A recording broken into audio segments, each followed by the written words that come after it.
मैं आपसे कहूं मेरे दोस्तों, प्रभु इसके योग्य है कि सारा अनुग्रह, जिसका अर्थ है सारी कृपा और पृथ्वी की सारी आशीष, आप तक बहुतायत से लाए। प्रभु संपन्नता का परमेश्वर है।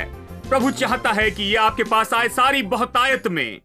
I love you, I love you, I love you, Lord, today, because you care for me in such a special way. And yes, I praise you, I lift you up, and I magnify your name. That is why my heart is filled with praise. Say it out. I love you.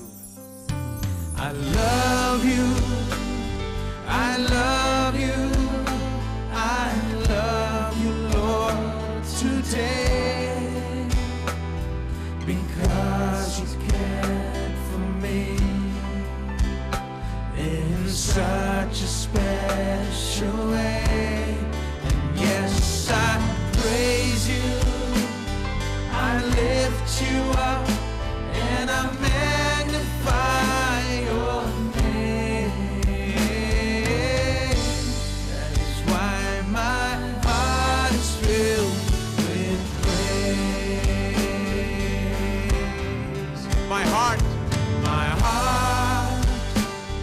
my mind, my soul belongs to you. You paid the prices for me way back on Calvary. And yes, I praise you, I lift you up, and I magnify your name.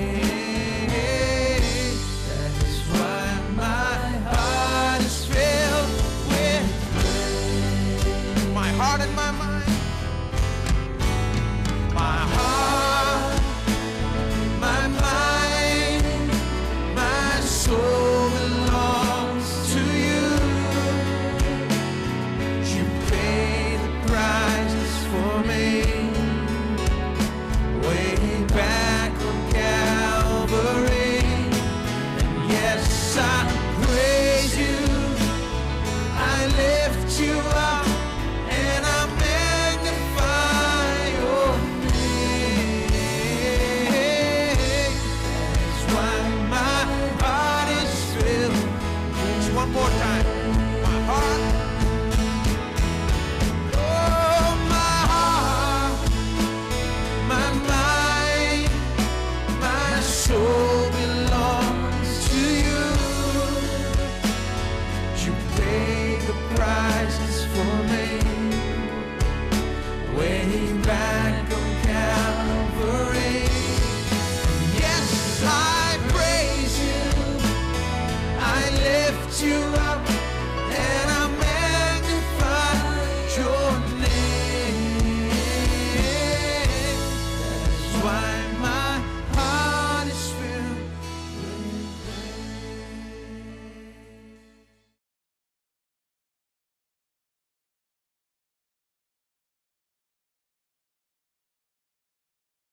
कैसे कोई व्यक्ति, एकमात्र व्यक्ति जिसने 10 आज्ञाओं को जो कहा उसे पूरा किया, कैसे वो श्रापित हो सकता है?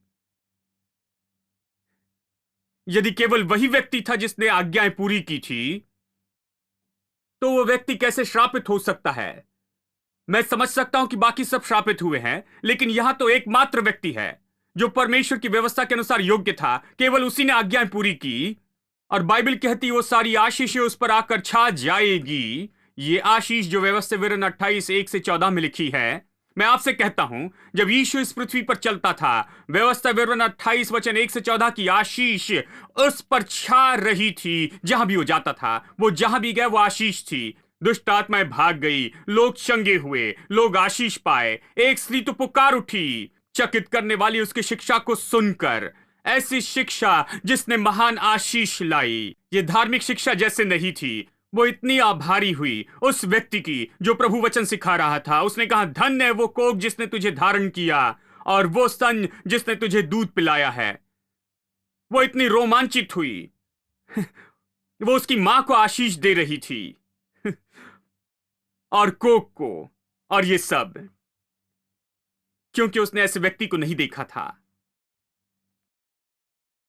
अब ऐसा व्यक्ति कैसे श्रापित हो सकता है, श्राप में चल सकता है? क्या वो तब श्राप में चल रहा था जब वो इस पृथ्वी पर था? नहीं। यदि संसार में कोई था जो आशीष में चल रहा था तो वो केवल यीशु मसीह था। परमेश्वर की आज्ञाओं को पूरी तरह से परिपूर्ण रूप में पूरा कर रहा था। आशीष उस पर छा रही थी, आत्मा, प्राण और शरीर में। इस जीवन में परमेश्वर की आशीष को लेकर चल रहा था। आशीषित मनुष्य, चकित करने वाली आशीष उसके जीवन पर थी। उसने बस अपना मुंह खोला और कुछ होने के लिए कहा। वो इसी तरह जिया। यह आशीष है। तो वो श्राप कब बना? यदि वो आशीष में जिया तो वो श्राप कब बना? कलवरी के क्रूस पर जब वो वहां लटका, उसने हमारे श्राप उठाए क्योंकि उसके लिए कोई श्राप नहीं था। हमारा श्राप उसका हो गया। उसने हमारा श्राप उठाया और कलवरी के क्रूस पर लटका। हमारे श्राप से श्रापित हुआ। हेलो, क्या आप यहां हैं? यानी उसने हमारे पाप उठाए, तब नहीं जब वो संसार में जन्मा या संसार में जीते हुए कभी पाप नहीं किया। केवल क्रूस पर ही वो पाप बना। उसने हमारा श्राप उठाया, तब वो नहीं जब वो संसार में जी रहा था। क्योंकि यदि कोई आशीष पाएगा तो वो आशीष पाएगा क्योंकि उसने परमेश्वर की आज्ञाओं को पूरी तरह से पूरा किया, पूरी तरह। उसके लिए श्रापित होना संभव नहीं था। वो आशीषित था।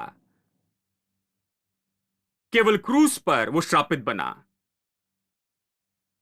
उसी तरह से जब वो इस संसार में जी रहा था, वो गरीब नहीं बना। वो कभी गरीब नहीं था। केवल उस पल को छोड़कर जब वो क्रूस पर लटका था, आपके श्रापों को लिया, आपकी गरीबी को और मेरी गरीबी ली। उसमें गरीबी नहीं थी। ये तो आपकी गरीबी और मेरी गरीबी थी जो उसने खुद पर ली, कि हम लोग धनी हो जाएं। क्या आप यहां हैं? इस वचन का यही अर्थ है। वो धनी होकर भी वो कंगाल बना, कि उसके कंगाल होने से हम लोग धनी हो जाए। यानी बात तो ये है, ये धनी यीशु इस संसार में आया, कलवरी के क्रूस पर भयानक मृत्यु में से गया और इतनी शर्म, दर्द और पीड़ा सही और मृत्यु कि वो इसे कर दे। एक काम जो करना था वो केवल पाप और श्राप को दूर नहीं करना था, लेकिन हमारी गरीबी भी दूर करनी थी।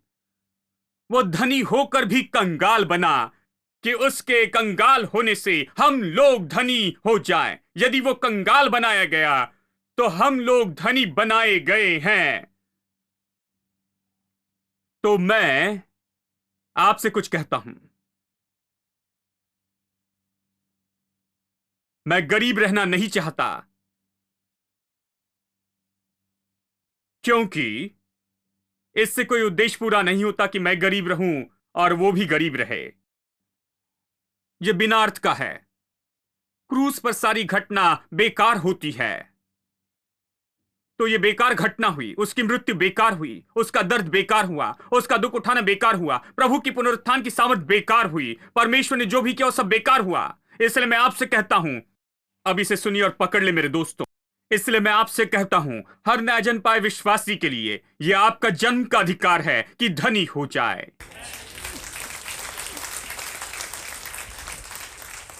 धनी होना आपके जन्म का अधिकार है। मैं जानता हूं कुछ लोगों को यह परेशान करेगा और इसलिए मैं फिर से कहूंगा, यह हर विश्वासी का जन्म का अधिकार है कि धनी हो जाए।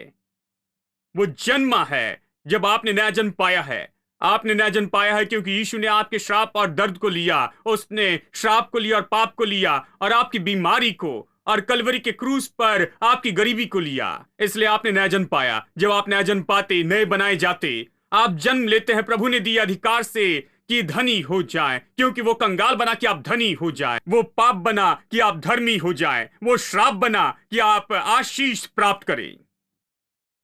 यही सारी बात है। यदि आप श्राप में होंगे और उसने आपके श्रापों को भी ले लिया, कोई अर्थ नहीं।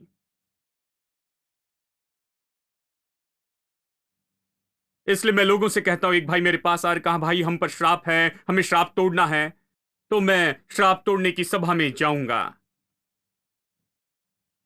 मैंने कहा, किस तरह के श्रापों की तोड़ने की सभा? हमें श्राप तोड़ने की सभा नहीं चाहिए। हमें यह बताना है कि सभा करनी है कि श्राप तोड़े गए हैं, उठाए गए, निपट गए, ये पहले ही खत्म हुआ। हेलो। तो बहुत से लोग श्राप तोड़ने की सभा में होते हैं। मैं ये श्राप तोड़ता हूं, ये और वो तोड़ता हूं। वो हर दुष्ट आत्मा से लड़ते हैं और हर चीज से, और उस पर अपना सिर फोड़ते हैं, जानते हैं। मैं उनसे कहता हूं कि आप शक्ति और समय क्यों बर्बाद कर रहे हैं? यीशु ने श्राप उठा लिया है।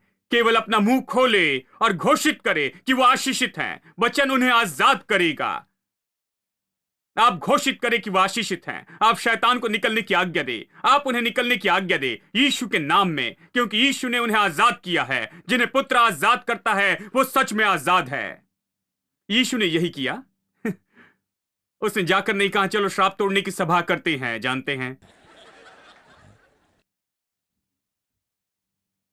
पौलुस, पतरस, याकूब ने श्राप तोड़ने की सभा नहीं की। उन्होंने बस यही प्रचार किया, मसीह ने हमें श्राप से छुड़ाया है। यही संदेश है।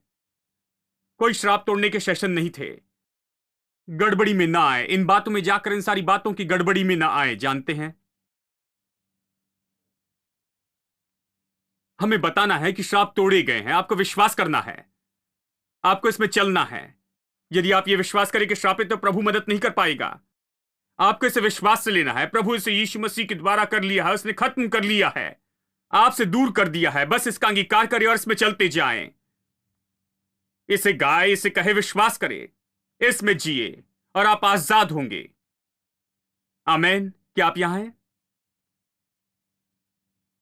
यानी ये हर मसीह विश्वासी का जन्म का अधिकार है कि धनी हो जाए। बस इसके बारे में सोचिए और इसे जमा होने दे, क्योंकि कई बार इसके लिए समय लगता है। मेरे लिए काफी समय लगा कि ये जमा हो, क्योंकि उन्होंने मुझसे कुछ और कहा, लेकिन मैंने जाना कि ये मेरे जन्म का अधिकार है। यीशु मसीह में ये मेरा अधिकार है कि धनी हो जाऊं।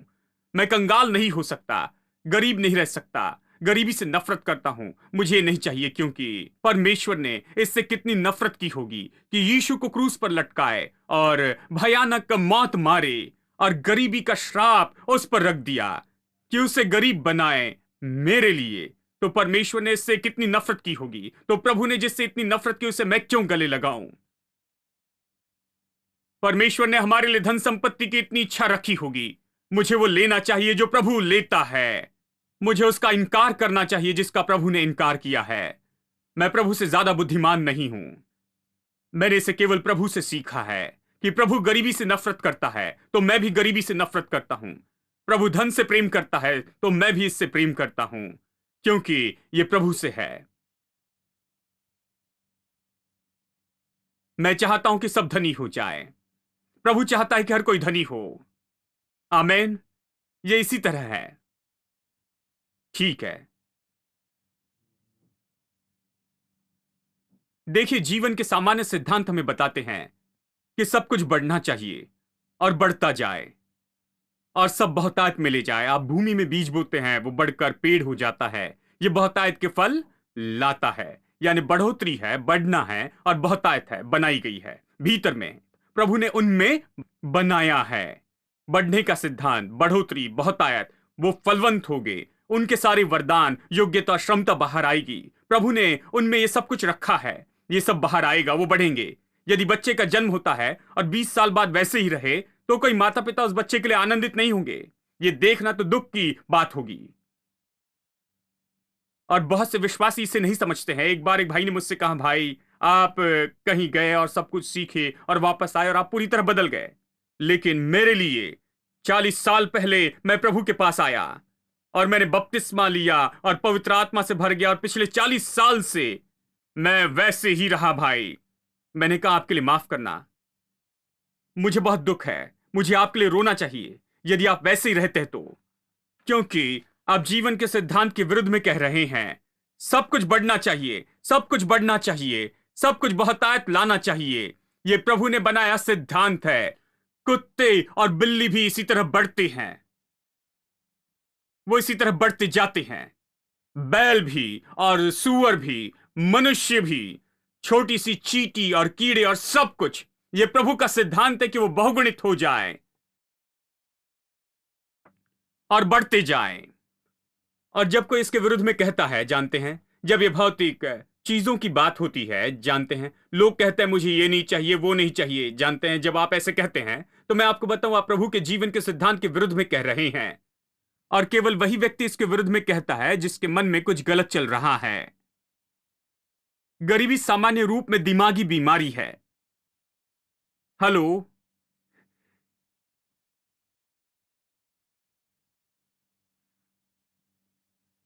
यदि आप दिमागी रूप में गरीबी को गले लगाते हैं, यदि सोचते हैं कि ये सही है और उसे सही बनाते हैं और उसकी सराहना करते हैं, सोचते हैं कि उसमें अच्छी बात है, तो वो व्यक्ति दिमागी रूप में बीमार है। इससे अलग कुछ नहीं कह सकते। गरीब होना गलत नहीं है, क्योंकि बहुत से लोग गरीबी में जन्म लेते हैं और फिर बेहतर होते हैं। बड़े होने पर वो समझते हैं, ओ मुझे इस गंदगी से बाहर आना चाहिए, बाहर निकलकर कुछ करना चाहिए और जीवन में ऊपर आना है। इसके बारे में ये कहते हैं। यदि आप सोचेंगे कि ये महिमा में अच्छा है, आत्मिक है, और आप इसी तरह से कहते हैं, मैं आपसे कहूं मेरे दोस्तों, इसके बारे में दुख की बात महसूस करते हैं, यदि आप ये विश्वास करें, इसी में विश्वास करते रहे, तो मैं सच में कहूं कुछ गड़बड़ी है। देखिए, मैं इसी तरह बता सकता हूं, बिल्कुल सरल शब्दों में। ठीक है, चलिए आगे बढ़े। मैं कुछ बताना चाहता हूं। धनी होना मेरा अधिकार है। सब लोग कहें मेरा अधिकार है। अब अगले अध्याय में चलिए, अध्याय 9 में, और मैं आपको दिखाऊंगा कि धनी होना केवल मेरा अधिकार ही नहीं, विश्वासी के रूप में यह तो मेरी जिम्मेदारी है कि धनी हो जाऊं। अब यह भारी बात है, मुझे बाकी समय इसी के बारे में बताना है कि धनी होना यह मेरी जिम्मेदारी है। धनी होना आपकी जिम्मेदारी क्यों है? चलिए मैं पढ़ता हूं, वचन 6, अध्याय 9, वचन 6। पौलुस इसी संदर्भ में धन के बारे में कहता है। अध्याय 8 और 9 में देने के बारे में कहता है।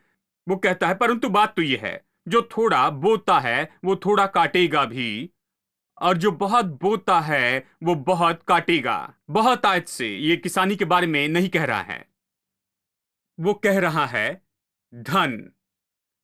वो कहता है कि तुम्हारा धन बीज जैसे है। बाइबल सब कुछ बीज के रूप में बताती है। बीज और फसल, बोने और काटने का समय, बीज और फसल सबसे बड़ा सिद्धांत है, जीवन का सिद्धांत।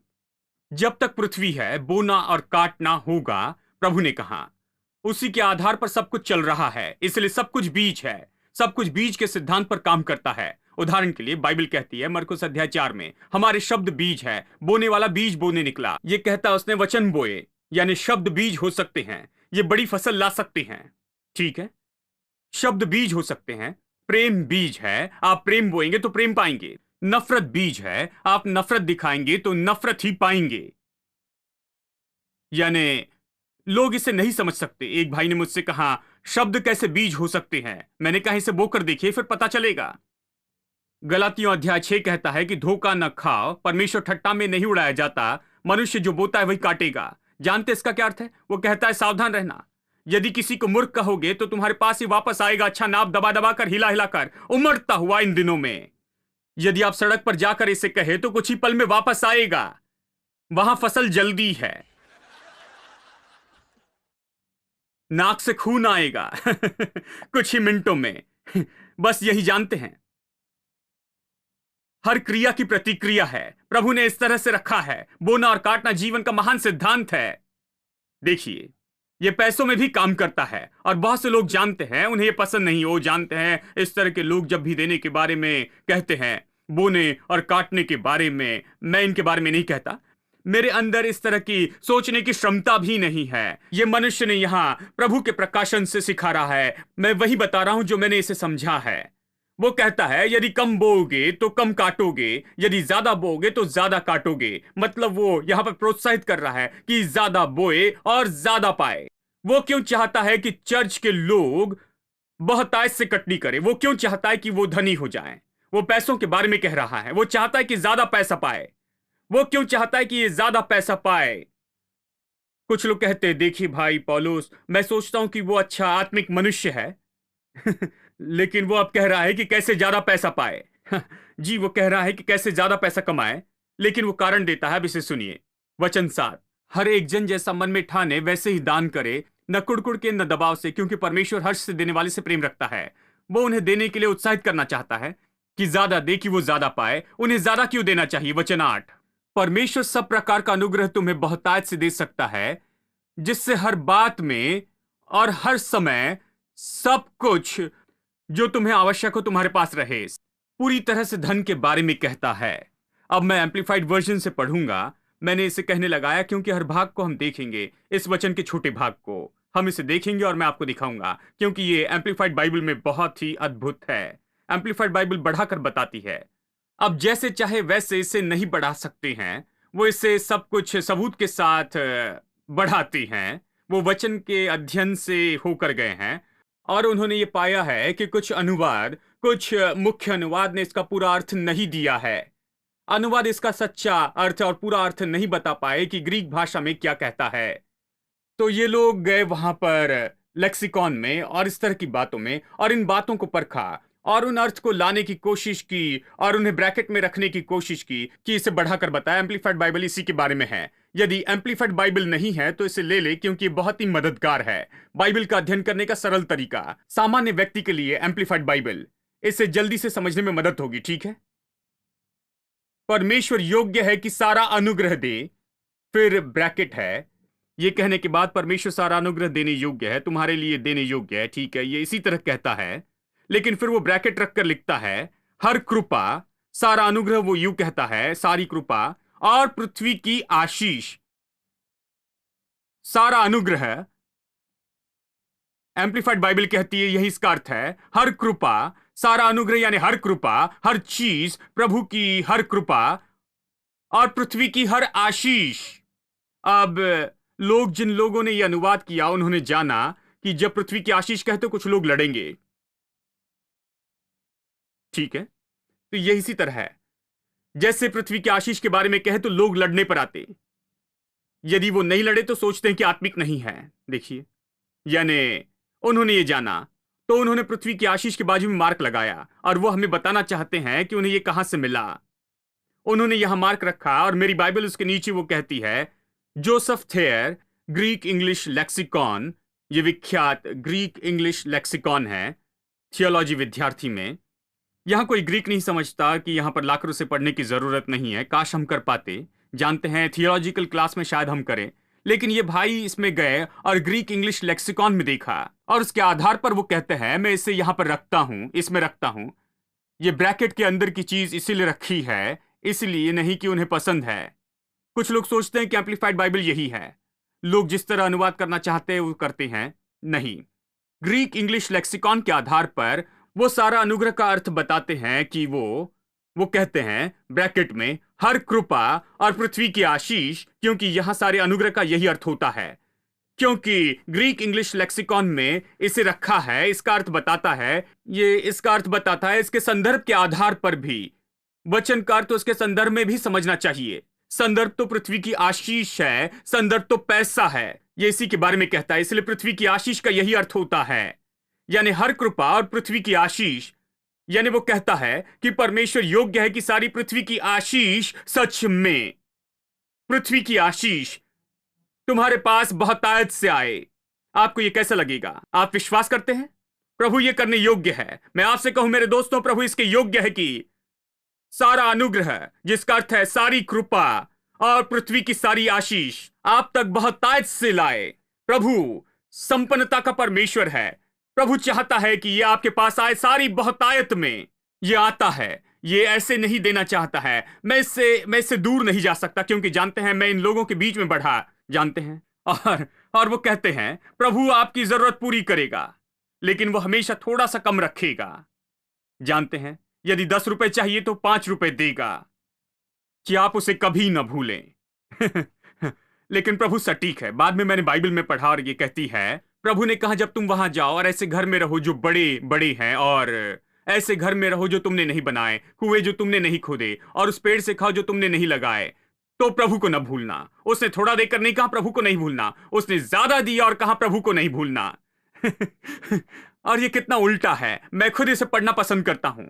उन पर विश्वास मत कीजिए, जानते हैं वो कहते हैं थोड़ा देगा और कहेगा इसलिए कि तुम भूल न जाओ। नहीं, प्रभु कहता मैं तुम्हें ज्यादा दूंगा, लेकिन कहता है कि तुम मुझे मत भूलना। ये न भूलना कि मैं तुम्हारे जीवन में सबसे महत्वपूर्ण व्यक्ति हूं और सब कुछ मुझसे आता है। देखिए, प्रभु अच्छा प्रभु है मेरे दोस्तों। अब कुछ वचनों से हम धार्मिक संदेश प्रचार करना चाहते हैं, लेकिन वो इतना अच्छा और इतना अद्भुत है। Greatest day in history. At the speed you have rescued me. Sing it out, Jesus is alive. The empty cross, the empty grave. Life eternal you have wondered in. Shout it out, Jesus is alive. He's alive. And oh, happy day, you wash my sin away. Oh, happy day, I'll never be the same. Forever I am changed. When I stand in that place, free at last, meeting face to face. I'm yours, Jesus, you are mine. Endless joy, perfect peace, earthly pain, finally we'll see.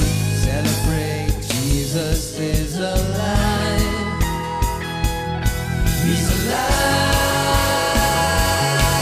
And oh, happy day, you wash my sin away. Oh, happy day, I'll never be the same. Happy day, you wash my sin away. Oh, happy day, I'll never be the same. Forever I am changed.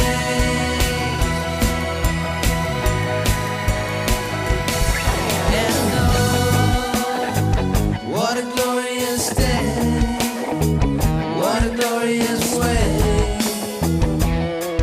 that you have saved me. And oh, what a glorious day, what a glorious day.